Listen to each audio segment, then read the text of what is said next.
এই হচ্ছে গোটা ইলিশ, যেটাকে কাটি কাটি খাইবেন।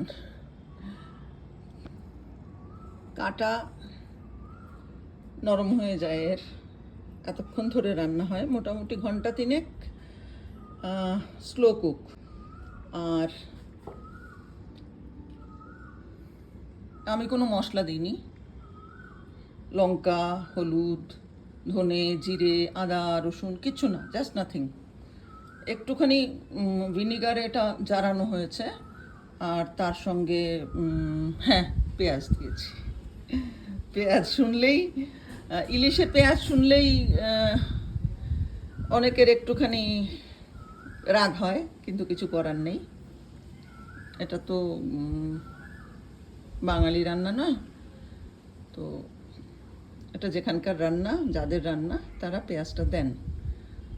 আর আমি কাঁচা লঙ্কার সঙ্গে একটু কাশ্মীরি লাল লঙ্কা দিয়েছি, যাতে ঝালের সঙ্গে একটু গন্ধ হয়।